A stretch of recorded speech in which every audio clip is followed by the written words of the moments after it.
Entrevista con Arnulfo Joel Correa Chacón, médico infectólogo. Tenemos en la línea al doctor Correa Chacón. Doctor, ¿cómo está? Muy buenas tardes.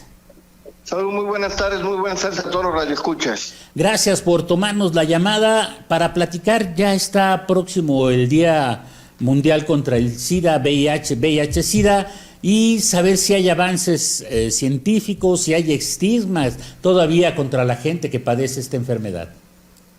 Pues avances científicos ha habido bastantes desde el inicio de la pandemia a la actualidad. Podemos decir que actualmente ya es una enfermedad crónico-degenerativa, con una calidad de vida al 100%, de aquel paciente que lleva bien su medicamento. Su expectativa de vida es exactamente igual de una persona que no tiene VIH. Una persona que tiene la infección por el VIH, si lleva un buen control de su tratamiento y se encuentra su carga viral indetectable, ya puede incluso casarse y poder tener hijos, ya que no transmiten la enfermedad. Una mujer embarazada con VIH, si lleva un buen control, va a tener hijos completamente sanos. Y te puedo decir que hace 15 días se volvió a publicar una segunda mujer que reportaron como curada. Van a ver cuál fue el motivo, la causa por la cual se logró esta curación en esta paciente, que ya van hasta el momento 7 personas que se han curado a nivel mundial. De otros avances que te puedo decir, ahorita en Europa ya hay un nuevo medicamento que se llama lenacapavir, con el cual se pone una inyección cada 6 meses y se tiene un control muy favorable hacia los pacientes. Otro de los grandes avances con los cuales nosotros como México contamos es que ya actualmente los pacientes se controlan con una sola pastilla y su calidad de vida es al 100% y prácticamente ya sin riesgo de transmitir la enfermedad. Creo que avances ha habido bastantes. El grave problema, y aún sigue siendo un grave problema, es la ignorancia y la discriminación que se da hacia esta enfermedad. Ignorancia por aquellas personas que se infectan y tienen temor de acudir a atención médica, pensando que tienen una sentencia de muerte y que, al contrario, en vez de acudirse lo antes posible para evitar alguna complicación, prácticamente llegan en las etapas finales de la enfermedad, sabiendo que si se diagnostican tempranamente y se da un tratamiento oportuno, ya no debe haber una sola muerte por la enfermedad de VIH. Otro de los grandes avances que tenemos actualmente, te podría decir que ya hay un medicamento que se denomina el PrEP, con el cual aquella persona que tiene alto riesgo de adquirir la infección por VIH toma este medicamento y ya no se infectan por el VIH. Entonces, ya hay un medicamento totalmente preventivo para evitar la infección. Seguimos batallando bastante con el estigma y la discriminación. En muchas empresas siguen corriendo a los pacientes cuando se les diagnostica esta enfermedad. En muchas empresas es una prueba de requisito para ingresar a laboral, que es totalmente una discriminación a los derechos humanos. Y obviamente mucha gente todavía le tiene temor a los pacientes como si fuera la lepra de la Biblia, cuando realmente pues es una enfermedad crónico-degenerativa como la diabetes o la hipertensión, que no se va a adquirir más que únicamente por la vía sexual y que prácticamente no hay riesgo por convivir, abrazar, saludar o besar a una persona con VIH. Es una cuestión de cultura, también veo, ¿no? O sea, de la falta de información, o que la gente, como bien dice, no quiere informarse, o quizá también haga falta un empujoncito por parte de las autoridades de salud para hacer mayor conciencia y no dejar que pase todo un año para recordárselo a la gente. Así es, el problema es, pero fíjate que la información sí se da. ¿verdad? La información sí se da, pero como que nos ha faltado penetrar adecuadamente por la información o el estigma con el que surgió la pandemia del VIH en los años 80, que esto era asociado exclusivamente a personas que tenían hombres que tenían sexo con hombres, pero realmente es una enfermedad que se da exclusivamente a las personas más bien que tienen actividad sexual independientemente de su preferencia. Yo creo que es el grave error que se ha dado y por lo cual se estigmatizó esta enfermedad. En el caso de Zacatecas, ¿tendrá una idea de cómo andan los números? Realmente no te sé las cifras exactas acá, no sé cómo esté manejando las cifras la Secretaría de Salud, ¿verdad? Yo te puedo decir a nivel mundial, pues se dice que más o menos cada año están adquiriendo 1.5 millones de nuevos casos infectados que viven alrededor del mundo, cerca de 40 millones que están viviendo con VIH, y bueno, pues aún sigue habiendo una mortalidad alta por VIH, estamos hablando de cerca de 700,000 personas. ¿Por qué? Porque llegaron a una etapa muy avanzada de la enfermedad, porque no se diagnosticaron oportunamente, cosa que ya no debería estar sucediendo y que prácticamente no sucede en países de primer mundo. Hablemos un poco de la prevención, doctor, por favor. ¿Qué medidas se deben de tomar para evitar contraer primero la enfermedad y luego qué medidas se deben de tomar una vez contraída la enfermedad.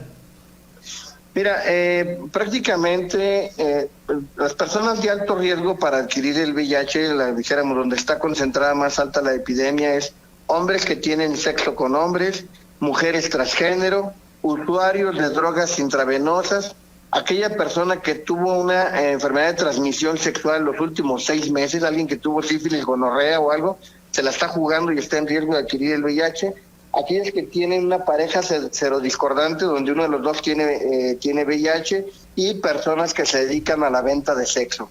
Este grupo de alto riesgo, una manera de prevenirlo es lo que te comentaba, es utilizando el PrEP, que no es otra cosa más que tomar una pastilla todos los días y con esto se evita el riesgo de adquirir el VIH. Obviamente se sigue recomendando el uso consistente del condón si estás teniendo relaciones de alto riesgo.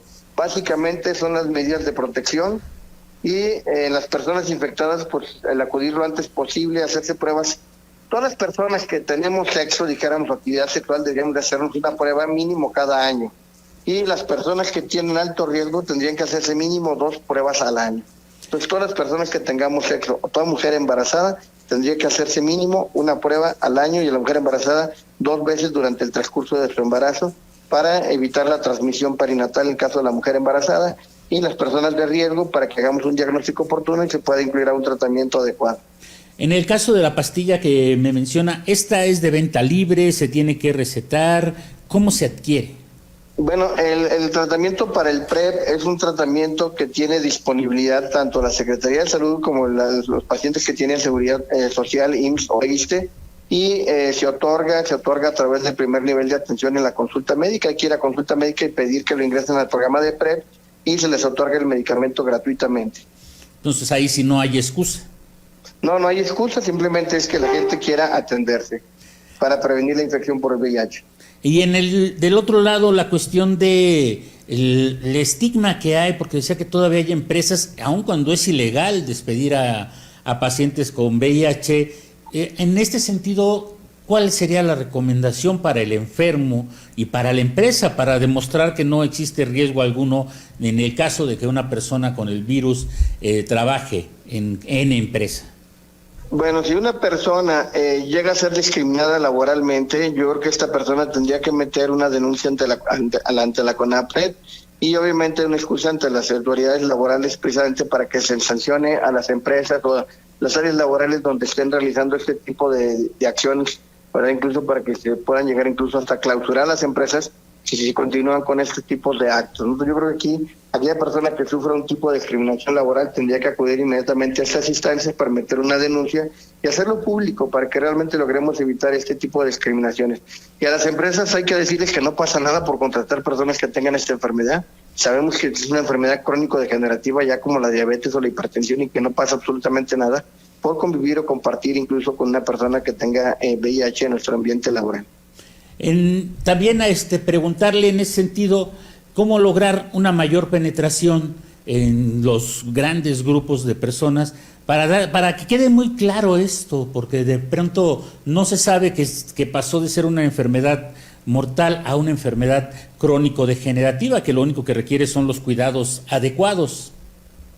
Pues yo creo que lo que nos hace falta es esto, precisamente parte de lo que tú estás ayudando a colaborar, que es participar en medios de comunicación para que los medios de comunicación den a conocer este tipo de eventos, de noticias, de tal forma que podamos llegar a un mayor número de personas que sepan que existe un tratamiento preventivo, que sepan que las personas con VIH, pues ya su expectativa de vida es normal como una persona que no tuviera esta enfermedad si se atiende adecuadamente, y que sepan que es una enfermedad meramente de transmisión sexual, que ni el sudor, ni las lágrimas, ni la saliva, ni un abrazo casual, ni un beso, ni compartir utensilios de comida, etcétera, nos pudiéramos contagiar. Esto es importante para que lo sepamos y que por un ambiente laboral pues no va a haber manera que nos podamos contagiar de ninguna forma.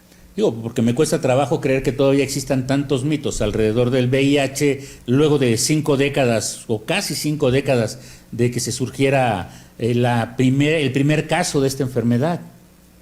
Pues sigue habiendo casos, Saúl, y esto es muy lamentable. Pues algo más que decirle a nuestro auditorio.